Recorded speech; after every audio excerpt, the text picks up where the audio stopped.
Hello friends, இன்னைக்கு நம்ம SI கிச்சனில் சிக்கன் 65 எப்படி பண்ணலான்னு பார்க்கலாம். அதுக்கு செய்ய தேவையான பொருட்கள் எடுத்து வச்சுருக்கேன். நான் ஒரு 1/4 கிலோ சிக்கன் எடுத்து வச்சுருக்கிறேன்.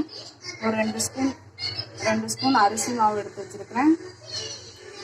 ஒரு ஸ்பூன் சிக்கன் ஃப்ரை மசாலா எடுத்து வச்சுருக்கேன். 1/2 ஸ்பூன் மிளகாய் பொடி எடுத்து வச்சுருக்கேன். 1 ஸ்பூன் மல்லித்தூள் எடுத்து வச்சுருக்கேன்.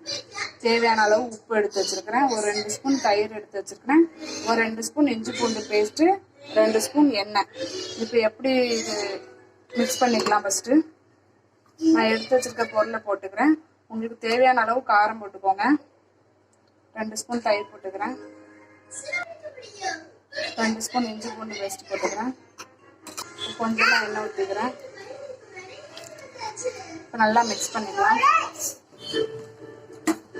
இல்லை வேறு எதுவும் தண்ணி எதுவும் சேர்க்க தேவையில்ல. எண்ணெயை வச்சு மிக்ஸ் பண்ணுங்கள். அப்போ தான் நல்லா சிக்கனில் ஒட்டும்.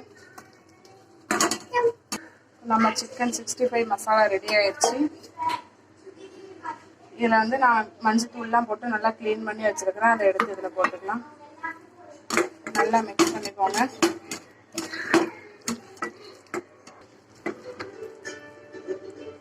இப்போ இது நல்லா ஊறட்டும். ஒரு 1 மணி நேரம் நல்லா ஊறினா நல்லாயிருக்கும். 1 மணி நேரம் இல்லைன்னா 1/2 மணி நேரம் நல்லா ஊறட்டும். ஃப்ரை பண்ணும்போது சிக்கன் 65க்கு ஊற வச்சு 1 மணி நேரத்துக்கு மேலேயே ஆயிடுச்சு. இப்போ இதை எண்ணெயில் போட்டு பொரிச்சு எடுத்துக்கலாம். நான் சட்டி காய வச்சு எண்ணெய் ஊற்றிட்டேன். இந்த சிக்கன் ஃபிஷ்லாம் பொரிக்கும் போது எண்ணெய் கொஞ்சம் கம்மியாக ஊற்றிக்கோங்க. ஏன்னா அது நம்ம இன்னொரு டைம் யூஸ் பண்ணுறது கிடையாது. அதனால நான் கொஞ்சமாக எண்ணெய் விட்டுருக்கேன்.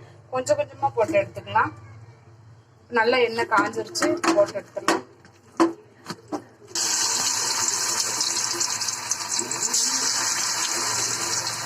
நான் இதில் கலர் பவுடர் எதுவும் சேர்த்துறதில்ல. நீங்கள் உங்களுக்கு வேணும்னா சேர்த்துக்கோங்க.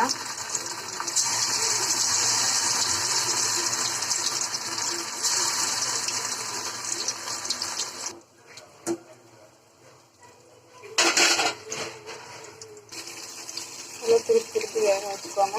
நல்லா மொறுன்னு வர வரைக்கும் வேக வச்சுக்கோங்க.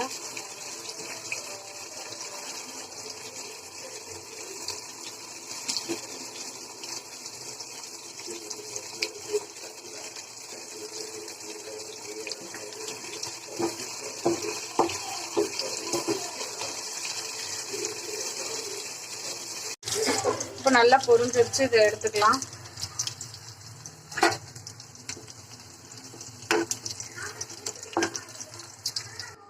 இப்போ நம்ம சுவையான சிக்கன் 65 ரெடி ஆயிடுச்சு. பாருங்கள் எவ்வளோ ஈஸியாக பண்ணிட்டு நல்லா டேஸ்ட்டாக இருக்கும். இது கூட நீங்கள் கொஞ்சமாக அரிசி மாவு போட்டாலே போதும். நல்லா மொறுன்னு இருக்கும். இந்த வீடியோ உங்களுக்கு பிடிச்சிருந்ததுன்னா லைக் பண்ணுங்கள், கமெண்ட் பண்ணுங்கள், ஷேர் பண்ணுங்கள். மறக்காமல் சப்ஸ்கிரைப் பண்ணிடுங்க. தேங்க்யூ.